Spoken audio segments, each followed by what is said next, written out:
Hola, ¿qué tal están? Bienvenidos a una nueva edición de Navarra Emprende. Regresamos con toda la actualidad económica y empresarial de la semana, así que no se muevan. Comienza Navarra Emprende. Están en el ojo del huracán por sus calificaciones, notas que marcan en muchos casos el devenir político y económico de un país. El universo de las agencias de calificación es harto lejano para muchos. No faltan las críticas a su gestión, muchos les apuntan como culpables de la crisis, más bien de no haber alertado de ella. ¿Pero qué son estas agencias y cuál es su trabajo?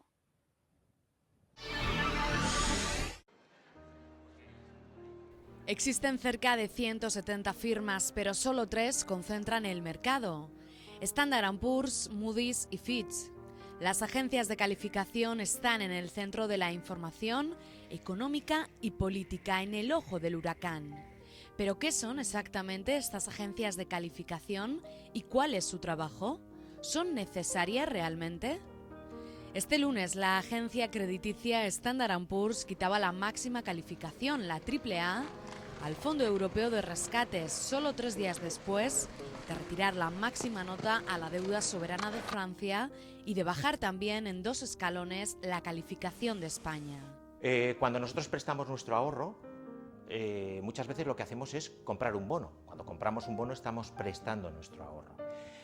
Claro, ¿qué nos preocupa de ese préstamo que estamos haciendo? Pues las características del bono, fundamentalmente, como pueden ser su plazo de vencimiento, puede ser a 10 años, puede ser a 3 años, eso nos puede importar, podemos querer que el plazo de vencimiento sea menor o mayor. También la liquidez, podemos recuperar nuestro dinero, nuestro ahorro, antes de que termine el plazo de vencimiento. Y una cuestión muy importante del bono es el riesgo de impago. Se lo estamos prestando a alguien, a un gobierno, a una empresa.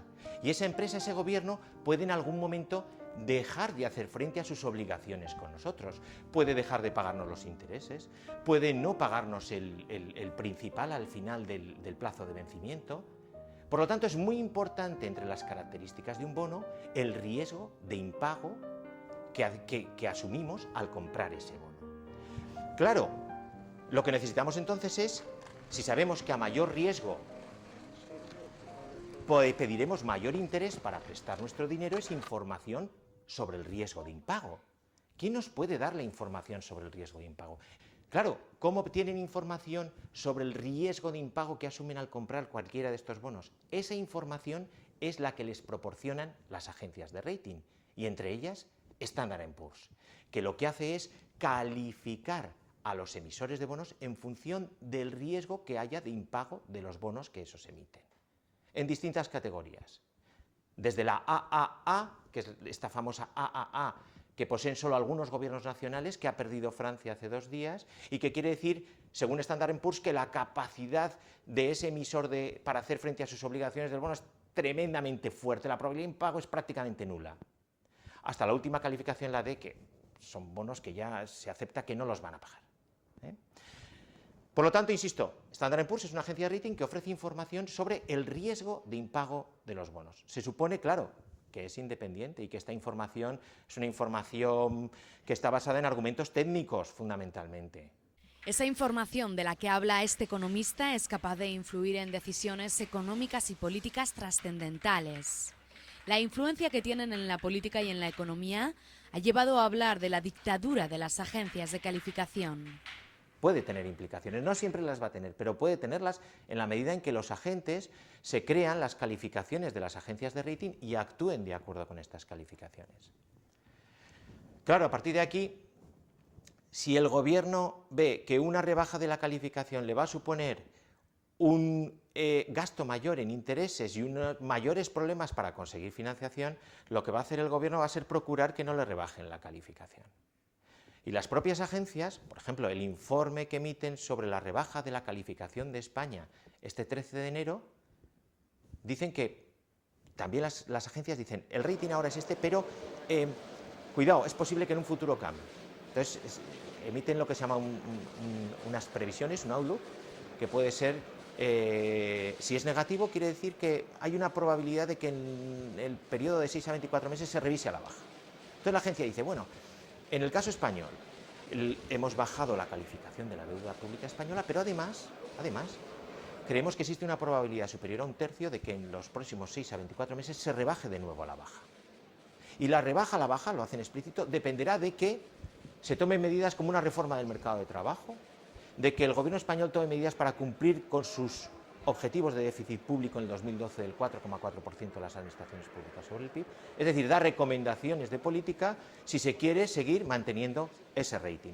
En esa medida muchos dicen, pero si parece que están dictando la política económica de los estados, si los estados parecen ser, en algunos casos, insisto, no en todos, pero ciertos estados, en nuestro caso, de una manera parece que relativamente clara, están siendo, ¿cómo decirlo?, rehenes de lo que digan las agencias de rating, que no es ni más ni menos que una opinión sobre lo que se debería hacer. Son empresas privadas que muchos demonizan cuando le rebajan la calificación. Sarkozy fue muy crítico después de que le retiraran la máxima nota y Rajoy llegó a decir que no nos dirán lo que tenemos que hacer. Bueno, lo que pasa es que la capacidad de los gobiernos nacionales para, ¿cómo decirlo?, hacer caso omiso de las agencias de rating varía de un gobierno nacional a otro. Probablemente, en el caso del gobierno norteamericano, las agencias de rating dirán lo que quieran. De hecho, Standard & Poor's rebajó la calificación máxima que tenía el Tesoro norteamericano y al día siguiente los tipos de interés de los títulos del Tesoro bajaron más todavía. Es decir, en ese caso, el gobierno federal norteamericano y en este momento yo diría que muy buen entendimiento con la Reserva Federal les permiten no tomar en consideración de manera excesiva, porque no tiene efectos prácticos al final sobre su coste de financiación, lo que digan las agencias de rating. Pero hay gobiernos con menos poder, con menos capacidad, menos margen de maniobra, como el nuestro, en el que va a ser mucho más difícil evitar que las decisiones de las agencias de rating nos afecten negativamente. En la medida en que los cambios en las calificaciones de las agencias de rating nos puedan influir, somos menos autónomos para no hacer caso omiso de lo que digan las agencias de rating. Yo entiendo que sea no del todo razonable decir cómo estos señores van a dictar la política económica de un país, no tiene sentido. Pero en la práctica, para ciertos estados, en este momento estamos en esa situación. Calificaciones que son el verdadero quebradero de cabeza de los economistas responsables de la gestión de un país. Pero ¿cómo se califica ese riesgo de impago?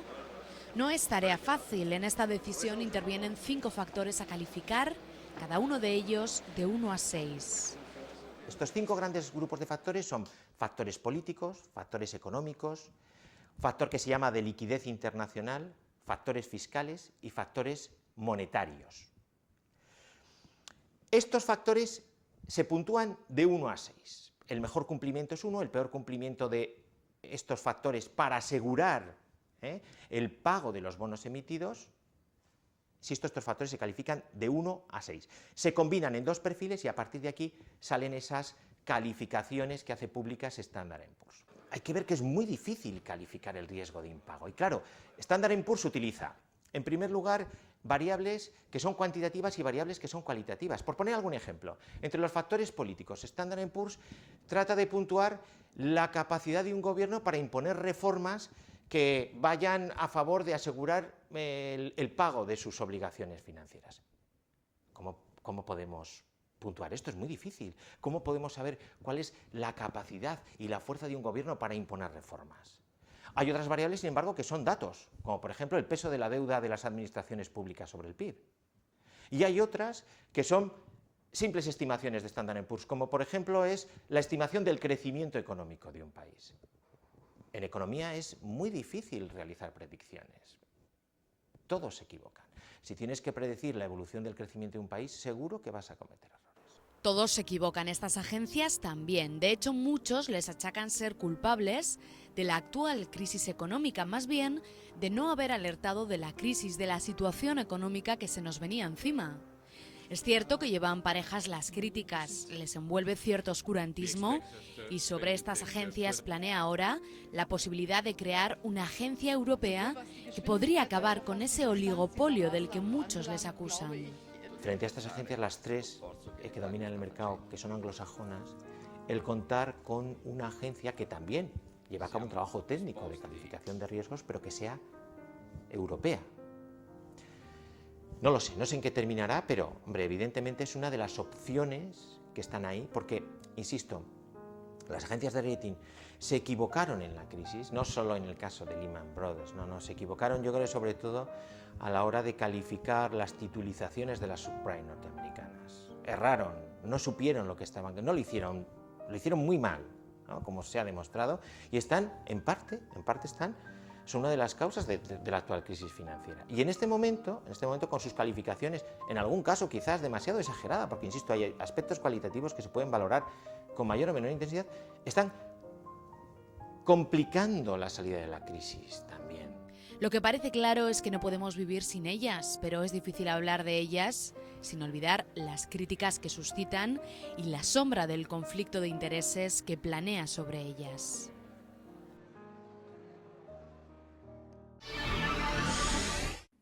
Nuestros siguientes protagonistas son tres verdaderos emprendedores. Son estudiantes de Ingeniería Informática de la Universidad Pública de Navarra y han creado una aplicación web para geolocalizar puntos de interés en Pamplona. Ha estado con ellos nuestra compañera Ainhoa Hernández.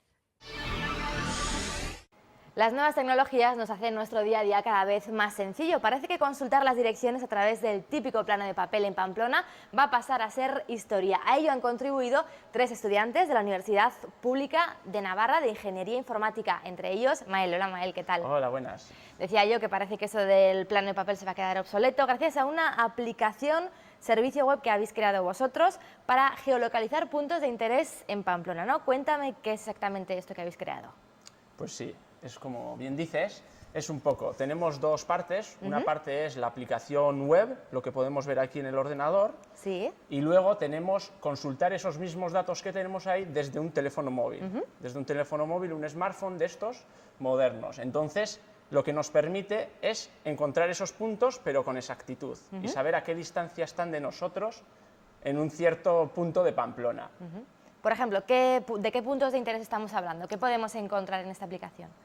Nosotros no hemos querido hacer un directorio general de toda la información, porque eso ya es Internet y eso puedes hacer una búsqueda en Google y a lo mejor es más precisa. Pero lo que nos hemos centrado un poco es a aportar varios elementos en un mismo espacio. Y los puntos que hemos geolocalizado pueden ser con servicios como wifis abiertas que tenemos en la ciudad de Pamplona.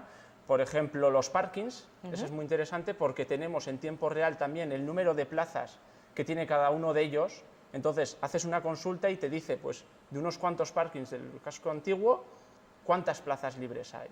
Luego tenemos, pues, una de lugares turísticos, que lo hemos orientado también un poco al turismo de Pamplona, para que, pues, llegue alguien y que sepa qué elementos visitar. Sí. Y luego, pues, una serie bastante larga, cajeros automáticos. Pero bueno, lo hemos pensado un poco para que pueda ir ampliándose, ampliándose por la propia gente. Porque ahora mismo, ¿cuántos puntos hay que se puedan consultar? Ahora andamos rondando los 350, 360 puntos localizados. Pero como dices, pueden ser más y también según en función de lo que la propia gente que utiliza la aplicación vaya demandando, ¿no? ¿Cómo es esto?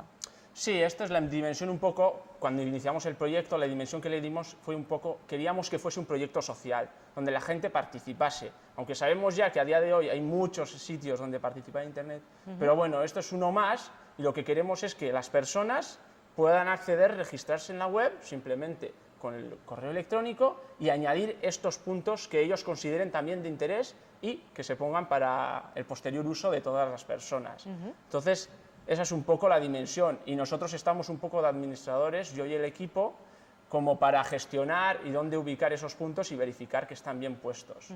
¿Por qué creasteis esta aplicación? ¿Visteis que había ahí un hueco que faltaba por cubrir? ¿Por qué se os ocurrió este proyecto en concreto? Un poco el proyecto está enmarcado un poco en una asignatura de quinto de Ingeniería Informática, que es donde estamos ya acabando los tres del equipo, y vimos que estaba la realidad aumentada, que es consultar la información desde el móvil. ¿Sí? Entonces, está como bastante de moda y lo que quisimos es utilizar ese potencial. Aparte de mostrar la información sobre un mapa, mostrarla desde el teléfono. Y es por eso que nos metimos un poco a geolocalizar, a ubicar puntos de interés que se vierasen desde el móvil, pero era un poco por innovar con las ideas, un poco innovar con la forma de mostrar la información. ¿Y fue complicado llevarlo a cabo? Tecnológicamente, el desarrollo más o menos lo fuimos llevando, nos formamos un poco en algunas partes que nos faltaba, pero bueno, fue liviano. Lo que más nos está costando es que la gente participe y que la gente lo conozca. Eso es un poco el punto más complicado, pero bueno, yo entiendo que es también por la gran cantidad de información Claro. y de cosas Que hoy día van tenemos saliendo desde hoy en día. Internet, ¿no? Eso es. Pero bueno, sí que ya lleva algún tiempo funcionando, ¿no? Creo que desde noviembre, ¿puede ser? Sí. ¿Qué tal han sido estos meses? ¿Cómo habéis visto un poco el uso por parte de la ciudadanía? Pues la evolución ha sido bastante, desde nuestro punto de vista estamos contentos, porque hemos ido viendo que en cierta medida había personas que entraban, que nos preguntaban, que nos decían, bueno, algunas mejoras, algunos cambios, que nos sugerían cosas, pero bueno, tampoco ha habido una masiva utilización de la herramienta, más que todo por eso de... Porque se va conociendo poco a poco, ¿no? Claro. Sí, conseguir que haya una masa crítica de usuarios y es complicado a día de hoy, pero bueno, la semana pasada con la rueda de prensa que dimos y estas cosas, pues difundió mucho y tenemos muchísimas visitas a la web, participación, gente que se ha registrado y de repente ha añadido pues 10 elementos, 10 puntos de interés, entonces eso estamos muy contentos con ello. Y creo que de momento solamente vuestra intención es que sea esto, ¿no? Un servicio social, pero no queréis ir más allá de momento en cuanto a sacar partida económica de él, ¿no? En principio, como bien dices, es eso. Una aplicación, una estructura, nosotros lo que somos es, hemos dejado una estructura al servicio de la gente un poco, que tiene un potencial, una forma diferente y ahora lo que queremos es que la gente participe. Y bueno, y la forma posteriormente ya veremos, pero inicialmente no. ¿Y puede ser luego trasladado a otros puntos de Navarra o a otras ciudades? Sí, perfectamente, podría ser ampliable sin mayor coste de desarrollo. Y cuéntame, igual es quizá también una herramienta enfocada sobre todo a la gente joven, ¿no? Pero no tiene por qué, me refiero, hoy día un móvil tenemos todos, mayores y jóvenes, o sea que también hay que quitarle un poco el miedo ya a la gente mayor a que utilice también estas herramientas, ¿no? Informáticas. Sí, la cosa ahora, el mayor hándicap que tenemos o la mayor barrera es que para consultar la información desde la web se puede consultar desde cualquier ordenador, Sí. al final con acceso a Internet. Pero desde el móvil tiene que tener unas características mínimas. Tiene que ser un smartphone con conexión a Internet y bueno, ya nos da igual que sea de distintas plataformas, pero tiene que tener unas características mínimas. Y luego la aplicación que utilizamos es la aplicación Layar y es una aplicación que nos permite descargarnos la capa de alrededor de mí y a partir de ahí es muy sencillo. Bueno, en realidad es bastante sencillo, pero sí que es verdad que igual los jóvenes actualmente pues que están más usando el teléfono móvil como multiplataforma, no solo como aparato para solo llamar por teléfono, pues sí que pueden tener mayor facilidad. Pero en principio está orientado para todas las personas. Bueno, no hemos dicho la dirección de la aplicación para que la gente pueda conocerla y meterse en internet. ¿Cuál es, Noel? La dirección en la web es www.alrededordemi.com, como suena. Y luego, si queremos consultar la información desde el móvil, tenemos que ir al market o a la tienda de cada uno de las móviles Sí. y nos descargamos la aplicación de Layar. Es una aplicación gratuita y después tiene un buscador interno y buscamos alrededor de mí y tenemos todos los servicios que ofrece ahora nuestra aplicación. Pues la búsqueda de los puntos wifi, como hemos comentado antes.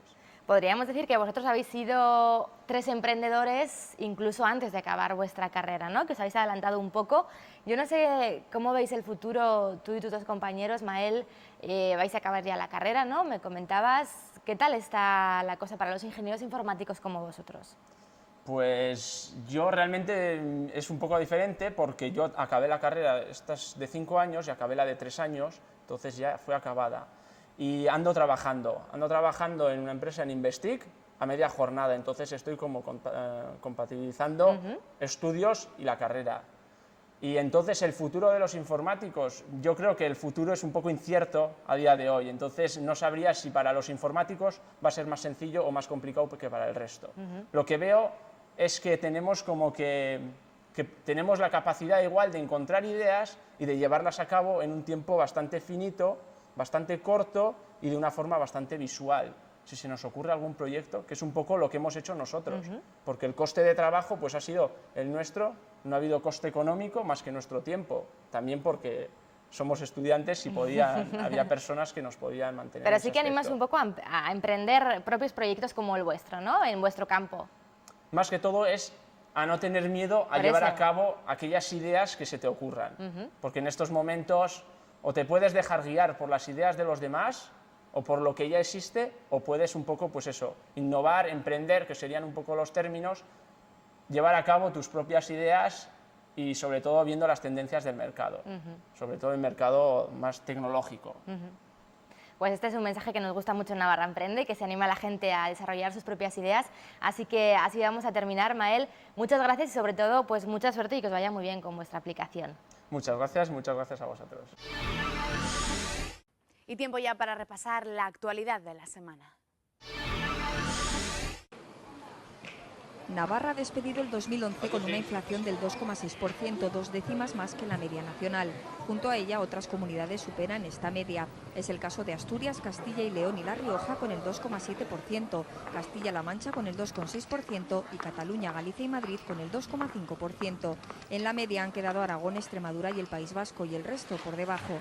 En Navarra han sido la subida del precio de la vivienda en un 6,3% y del transporte con el 4,7% los responsables de la subida del IPC. También ha aumentado el precio de las bebidas alcohólicas y el tabaco, la enseñanza, cafés y restaurantes, ocio y cultura y vestido y calzado. Aunque parezca que sí, que digan que ha subido el 2, igual ha sido el 5 o el 6, pero bueno, efectivamente el oficial es el 2, pues habrá que tomarlo así. O sea, es que las cifras no me cuadran ninguna, o sea, ni el gasto, ni el consumo, ni el otro. No sé, no, cada día entiendo menos. No se gasta con la alegría que hace 3 años gastábamos todo el mundo. Hemos estado viviendo años anteriores con IPCs parecidos y no pasaba nada.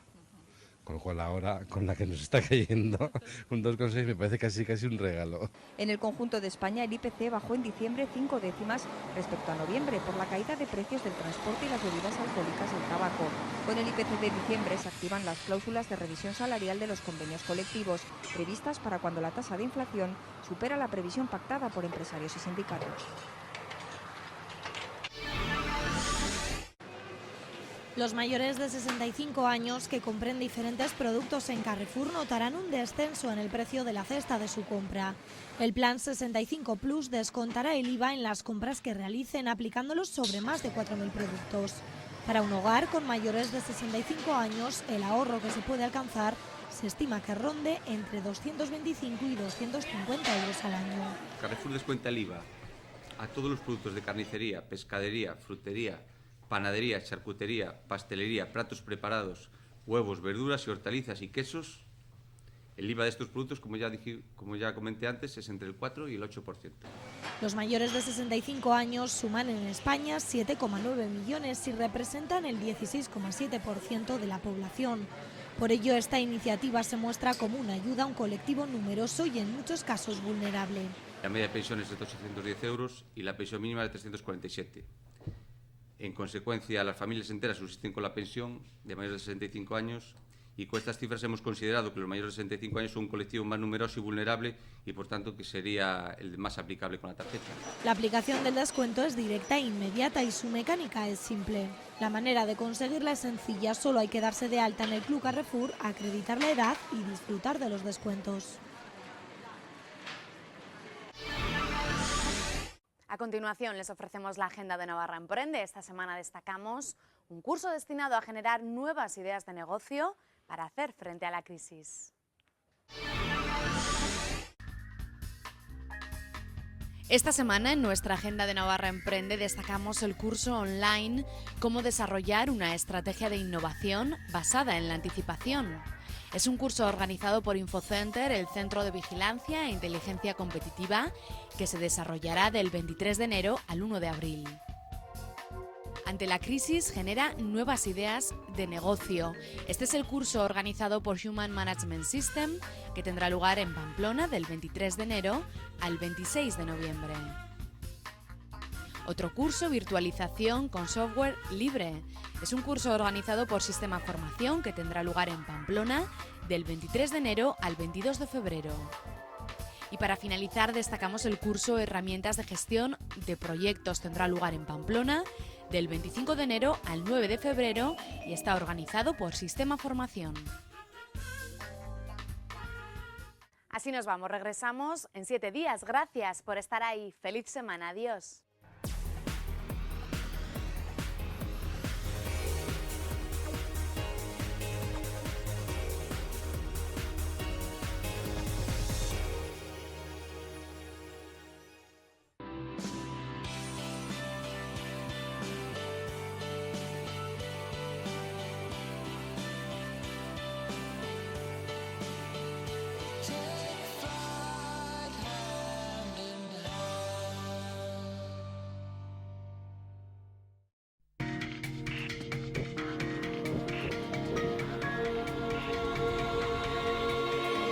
Con la colaboración y financiación del Gobierno de Navarra.